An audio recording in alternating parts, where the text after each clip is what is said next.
Hello दोस्तों, एक बार फिर से आपका स्वागत है। आज की कहानी की शुरुआत होती है टेनिस कोर्ट पर, जहां टेनिस कोच क्रिस अपनी जिंदगी का तजुर्बा हमारे साथ साझा कर रहा है। क्रिस का मानना है कि जीवन में सफल होने के लिए भाग्य बहुत महत्वपूर्ण है। इसको समझाने के लिए वो टेनिस मैच के उस क्षण के बारे में बताता है जहां गेंद नेट से टकराती है और टकराने के बाद अगर वो दूसरे पाले में गिर जाती है तो आप जीत जाते हैं, और अगर वो नेट को क्रॉस नहीं करती तो आप पॉइंट हार जाते हैं।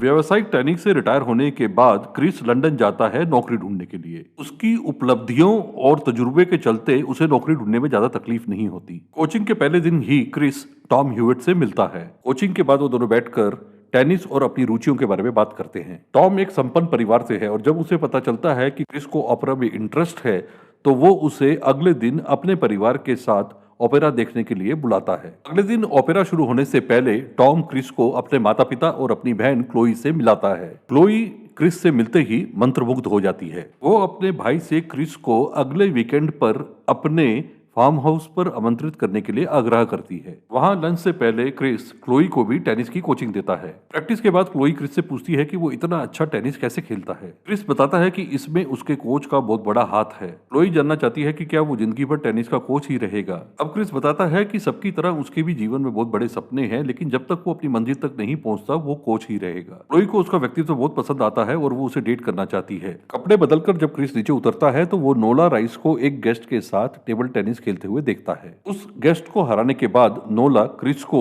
खेलने के लिए आमंत्रित करती है, इस बात से अनजान कि वो रैकेट गेम्स का चैंपियन है। नोला को आसानी से हराने के बाद क्रिस उसे टेबल टेनिस के गुर सिखाता है। क्रिस उसके एक्सेंट से समझ जाता है कि वो अमेरिकन है और उससे पूछता है कि वो वहां क्या कर रही है। नोला जवाब देने के बजाय उसके आक्रामक खेल के बारे में बात करने लग जाती है। तभी टॉम वहां पहुंच जाता है और उन दोनों का परिचय करवाता है। नोला के वहां से जाने के बाद टॉम बताता है कि वो उसकी मंगेतर है, एक स्ट्रगलिंग एक्ट्रेस है और उसकी माँ को ये पसंद नहीं। इसके बाद वो क्रिस और क्लोई को उस हफ्ते अपने और नोला के साथ डबल डेट का आमंत्रण देता है। क्रिस क्लोई के साथ आर्ट गैलरी वाली डेट पर जाता है और इसके बाद वो दोनों एक फिल्म देखते हैं। फिल्म के दौरान क्लोई कहती है कि वो बहुत खुश है कि क्रिस के पास उसके लिए समय है। क्रिस कहता है कि ज्यादा स्टूडेंट्स ना होने के कारण वो ऐसा कर पा रहा है। क्लोई समझ जाती है कि वो अपनी कोचिंग की नौकरी से ज्यादा पैसे नहीं कमा रहा है और शायद उसके पास ज्यादा समय होने की बात को सुन के शर्मिंदा महसूस कर रहा है। क्लोई उसे आश्वस्त करती है कि उसने उससे ऐसा इसलिए कहा क्योंकि वो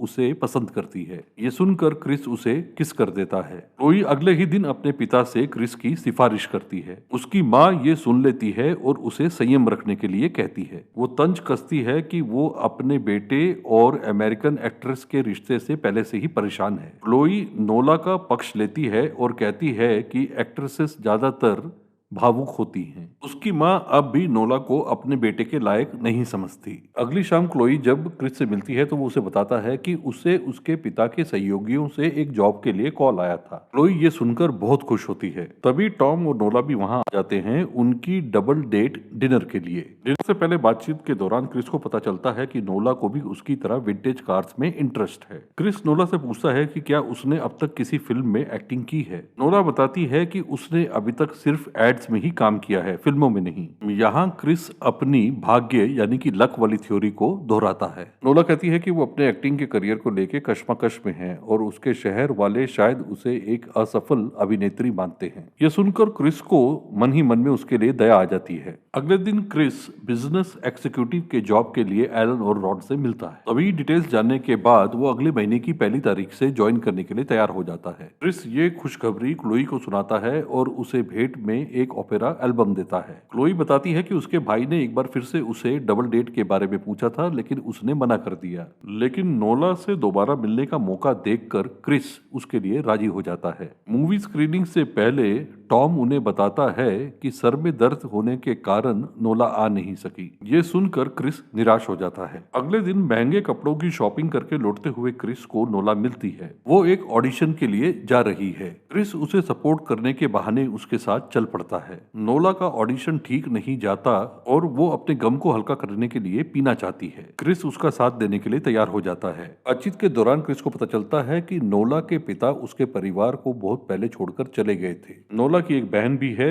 और उसकी माँ और उन दोनों को काफी कठिनाइयों का सामना करना पड़ा था। अब क्रिस उससे पूछता है कि वो टॉम से कैसे मिली। वो बताती है कि वो टॉम को एक पार्टी में मिलती थी और मिलते ही टॉम उससे काफी आकर्षित हो गया था। नोला एक डिवोर्सी है, इसीलिए टॉम की माँ उसे पसंद नहीं करती। अब वो क्रिस से कहती है कि उसे उसमें ज्यादा रुचि ना लेकर क्लोई की तरफ ध्यान देना चाहिए। अगले दिन क्लोई के फार्म हाउस पर वो सब एक बार फिर से मिलते हैं और क्रिस नोला से अपनी नजरें नहीं हटा पाता। वहां एकांत में क्लोई का पिता एलेक्स क्रिस के काम की तारीफ करता है और उसे कहता है कि प्रमोशन के लिए उसे प्रोफेशनल कोर्स करना चाहिए जिसका खर्चा उसकी कंपनी उठाएगी। इसके बाद वो सब शूटिंग के लिए जाते हैं जहां क्रिस का निशाना काफी खराब निकलता है। अब टॉम उसे शूटिंग की कोचिंग देने का वादा करता है। उस दोपहर मौसम खराब होने के कारण वो सब घर के अंदर ही रहते हैं। एलेक्स नोला से उसके ऑडिशन के बारे में पूछता है जो उससे सच नहीं छुपाती और कहती है कि उसका ऑडिशन अच्छा नहीं रहा। ये सुनकर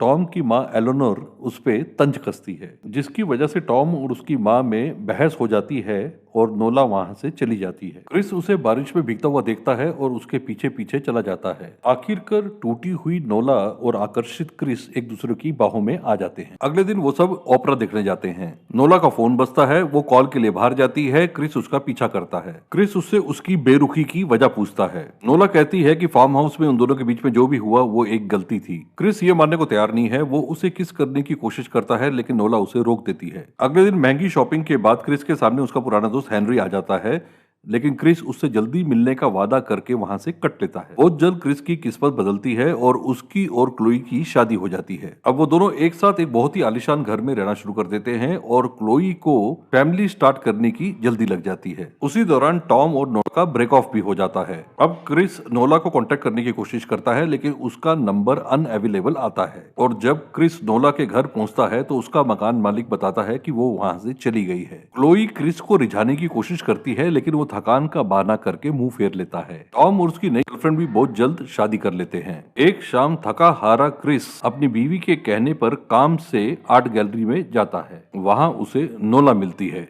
जिसका वो नंबर चाहता है, उससे ड्रिंक पर विस्तार में बात करने के लिए। क्लोई भी अचानक वहां पहुंच जाती है और नोला से मिलने के बाद एक बार फिर से अपने पेंटर फ्रेंड के साथ बिजी हो जाती है। क्रिस नोला का पीछा नहीं छोड़ता और हारकर वो अपना नंबर उसे दे ही देती है। अगले दिन क्लोई क्रिस को अपने साथ फर्टिलिटी डॉक्टर के पास ले जाती है। डॉक्टर से मीटिंग के बाद क्रिस सीधा नोला के घर पहुंच जाता है। बाहर बरसात हो रही होती है और वो दोनों फिर से एक बार फार्म हाउस वाली हरकत दोहरा बैठते हैं। नोला को पाते ही क्रिस क्लोई को इग्नोर करना शुरू कर देता है। क्लोई परिवार शुरू करना चाहती है जिसमें क्रिस ज्यादा रुचि नहीं दिखाता। साथ ही नोला से दूर रहना अब उसके बस में नहीं है। ऐसे ही मीटिंग के दौरान नोला की पड़ोसन मिस ईस्ट भी उन दोनों को देख लेती है। नोला उसे क्रिस का नाम हैरिस बताती है। हमेशा की तरह टॉम की डबल डेट्स चलती रहती हैं और ऐसे ही एक डिनर डेट के दौरान टॉम का एक दोस्त भी रेस्टोरेंट पहुंच जाता है। क्रिस को देखकर कहता है कि कुछ दिन पहले उसने एक टैक्सी रोकते हुए देखा था, उसे आवाज भी लगाई थी लेकिन क्रिस ने कोई जवाब नहीं दिया। क्रिस साफ झूठ बोलते हुए इसे उसकी गलतफहमी बताता है। अगले दिन काम पर क्रिस अपनी सेक्रेटरी समंथा को उसकी सभी मीटिंग्स को आगे धकेलने के लिए कहता है क्योंकि उसका एक जरूरी अपॉइंटमेंट है। जैसा कि हम जानते हैं, नोला एक और ऑडिशन से निराश वापस आती है। वो अपनी जिंदगी को कोसती है और कहती है पता नहीं वो क्या कर रही है, उसे रोल नहीं मिल रहा, उसकी सगाई टूट चुकी है और वो एक शादीशुदा आदमी से संबंध में है जो अपनी पत्नी को छोड़ने वाला नहीं है। अब क्रिस कहता है कि उसकी संपन्न बीवी उसके साथ बच्चे चाहती है और वो वहां उसके साथ बैठा है, क्या ये कम है? क्रिसमस की शाम जब सारा परिवार लिविंग रूम में क्रिसमस मना रहा होता है, क्रिस चोरी से नोला को कॉल कर रहा होता है। तभी उसका ससुर एलेक्स वहां पहुंच जाता है। एलेक्स की बातों से हमें पता चलता है कि क्रिस अपने काम में ज्यादा ध्यान नहीं दे रहा और उसका नुकसान हो रहा है। क्रिस अपनी गलती मानता है और आगे से ज्यादा सतर्क रहने का वादा करता है। एलेक्स उसे आश्वासन देता है कि अगर उसे किसी भी चीज की जरूरत हो तो वो हमेशा उसके लिए खड़ा है। इसके थोड़ी देर बाद ही क्रिस नोला के घर पहुंच जाता है। क्लोई की फैमिली की फार्म हाउस आउटिंग्स बरकरार रहती हैं और ऐसी ही एक आउटिंग के दौरान क्रिस को नोला का फोन आता है। क्रिस उससे 3 दिन बाद मिलने का वादा करके फोन बंद कर देता है। नोला उसका पीछा नहीं छोड़ती और अब वो लैंडलाइन फोन पर कॉल करती है, क्रिस को ये खुशखबरी सुनाने के लिए कि वो प्रेग्नेंट है। अब क्रिस क्लोई और उसके परिवार को गोली देकर अगले दिन शहर जाने की बात करता है। नोला से मिलने पर उसे पता चलता है कि वो बच्चे को रखना चाहती है और उसके साथ परिवार बनाना चाहती है। क्रिस ने इस परिणाम के बारे में कभी सोचा नहीं था। दूसरी तरफ क्लोई को भी शक हो जाता है कि क्रिस उसे धोखा दे रहा है। क्रिस इस बात से साफ साफ इनकार कर देता है। उल्टे वो क्लोई से कहता है कि उसके परेशान होने का कारण है उनके यहाँ बच्चा ना होना। अगले दिन क्रिस अपने दोस्त हेनरी से मिलता है और उसे अपनी परिस्थिति से अवगत कराता है। वो नोला को पसंद करता है लेकिन अपने ससुर द्वारा दिए गए ऐशो आराम को छोड़ना भी नहीं चाहता। हेनरी कहता है कि अगर बात ऐसी है तो वो नोला से सच्ची मोहब्बत नहीं करता, लेकिन नोला को मिलते ही वो कमजोर पड़ जाता है। नोला उस पर क्लोई को छोड़ने का दबाव बनाती है। क्रिस कहता है कि वो सब 3 हफ्ते के लिए वेकेशन पर जा रहे हैं, जिसके बाद वो क्लोई को सब कुछ बता देगा। घर वापस पहुंचने पर उसे पता चलता है कि क्लोई ने वेकेशन कैंसिल कर दी है। इतना ही नहीं, उसी दौरान एलेक्स क्रिस से मिलकर एक नई बिजनेस डील के बारे में डिस्कशन करना चाहता है। तभी नोला का फोन आ जाता है और वो एक बार फिर से उस पर डिवोर्स का दबाव बनाने लगती है। क्रिस उसे आश्वासन देता है कि वो वेकेशन के खत्म होने तक सब ठीक कर देगा, लेकिन अगले ही दिन नोला क्रिस को लंदन में शॉपिंग करते हुए देखती है। नोला उससे फोन लगाती है और उसे पूछती है कि इस समय वो कहाँ है। क्रिस कहता है वो सार्डिनिया में है और 5 से 6 दिन में वापस आ रहा है। उस शाम ऑफिस से नीचे उतरते ही नोला उस पर झपट पड़ती है। उसे चुप कराने के लिए क्रिस अफरा तफरी में एक टैक्सी को बुलाता है और उसे धकेल कर उसके साथ टैक्सी में बैठ जाता है। नोला के घर पहुंचने पर क्रिस स्वीकार करता है कि वो अपनी बीवी को नहीं छोड़ सकता और अगर नोला बच्चे को रखना चाहती है तो वो उनको फाइनेंशियली सपोर्ट करेगा। नोला इसके लिए तैयार नहीं है क्योंकि उसे अपने बच्चे के लिए पिता का साया चाहिए। साथ ही वो धमकाती है कि वो क्लोई को सब कुछ सच सच बता देगी। बुरी तरह से फंसा हुआ क्रिस अब उससे थोड़ी मोहलत और मांगता है। उस रात क्रिस ठीक से सो नहीं पाता। एक तरफ नोला है और दूसरी तरफ दुनिया के सारे ऐशो आराम। उस वीकेंड फार्म हाउस से लौटते समय क्रिस एलेक्स की एक बंदूक चुरा लेता है। नोला क्लोई को सब कुछ सच सच बताने की धमकी जारी रखती है। घर पहुंचने पर उसकी चोरी लगभग पकड़ी ही जाती है। पहले बंदूक और फिर कारतूस। क्रिस किसी तरह से क्लोई को रोक ही लेता है। क्लोई का ध्यान भटकाने के लिए क्रिस उसे अगले दिन ओपरा ले जाने का वादा करता है। अगले दिन क्रिस नोला को कॉल करता है और उसे कहता है कि वो शाम को उससे मिलने आएगा। उसके पास उसके लिए एक गुड न्यूज है। उस दिन की अपनी मीटिंग्स को निपटाकर वो अपने टेनिस बैग के साथ ऑफिस से निकल जाता है, सीधा नोला की बिल्डिंग के लिए। वहां पहुंचकर वो सबसे पहले मिसेस ईट्सबी को मिलने चाहता है और अपने प्लान के अनुसार उसे गोली मार देता है। इसके बाद वो उसके जेवर और दवाइयां उठा लेता है ताकि ऐसा लगे कि वहां चोरी हुई थी। इसके बाद वो छुपकर नोला का इंतजार करने लगता है और उसके घर लौटने पर अपने वादे के अनुसार उसे गुड न्यूज मार देता है। वादे के अनुसार वो क्लोई को ओपरा के लिए भी ले जाता है, लेकिन वहां उसका ध्यान नहीं लगता। दूसरी तरफ पुलिस अपनी तफ्तीश शुरू कर देती है। अगले दिन क्लोई को एक न्यूज़पेपर के जरिए पता चलता है कि एक चोरी के दौरान नोला मारी गई। क्रिस अपनी एक्टिंग जारी रखता है। टॉम और उसकी माँ भी नोला के लिए शोक जाहिर करते हैं। अगला मौका मिलते ही क्रिस एलेक्स की बंदूक वापस रख देता है। इसके बाद लिविंग रूम में पहुंचकर वो और क्लोई उसके माँ बाप को नाना नानी बनने की खुशखबरी देते हैं। तभी उसकी सेक्रेटरी का कॉल आता है और वो बताती है कि पुलिस उससे मिलना चाहेगी। डिटेक्टिव बैनर से मिलने से पहले क्रिस मिसेस ईस्टबी के गहने और दवाइयां नदी में फेंक देता है, लेकिन एक अंगूठी रेलिंग से टकराकर वहीं गिर जाती है। डिटेक्टिव बैनर के पूछने पर क्रिस उसे बताता है कि वो नोला को जानता था क्योंकि वो उसके साले की मंगेतर थी और वो उसे आखिरी बार अपनी पत्नी के साथ एक आर्ट गैलरी में मिला था। ये सुनकर डिटेक्टिव बैनर नोला की डायरी निकालता है जिसमें क्रिस के बारे में लिखा गया है। क्रिस मानता है कि उसका नोला के साथ अफेयर था, लेकिन उसकी हत्या में उसका कोई हाथ नहीं। वो डिटेक्टिव बैनर से कहता है कि वो उसे और परेशान ना करे क्योंकि बहुत जल्द वो पिता बनने वाला है। वहां से जाने से पहले क्रिस अपना मोबाइल नंबर बैनर को दे जाता है। उसके वहां से जाने के बाद बैनर अपने साथी को बताता है कि उसका क्रिस पर शक बरकरार है। उस रात नोला और मिसेस ईस्टबी क्रिस के सपने में आते हैं। वो नोला को मिसेस ईस्टबी की हत्या का जिम्मेवार मानता है क्योंकि उसने उसके लिए और कोई चारा छोड़ा ही नहीं था। नोला कहती है कि बहुत जल्द उसे उसके कर्मों की सजा मिलने वाली है और तभी बैनर अपनी नींद से उठ बैठता है। उसने अपने सपने में सब कुछ देख लिया था।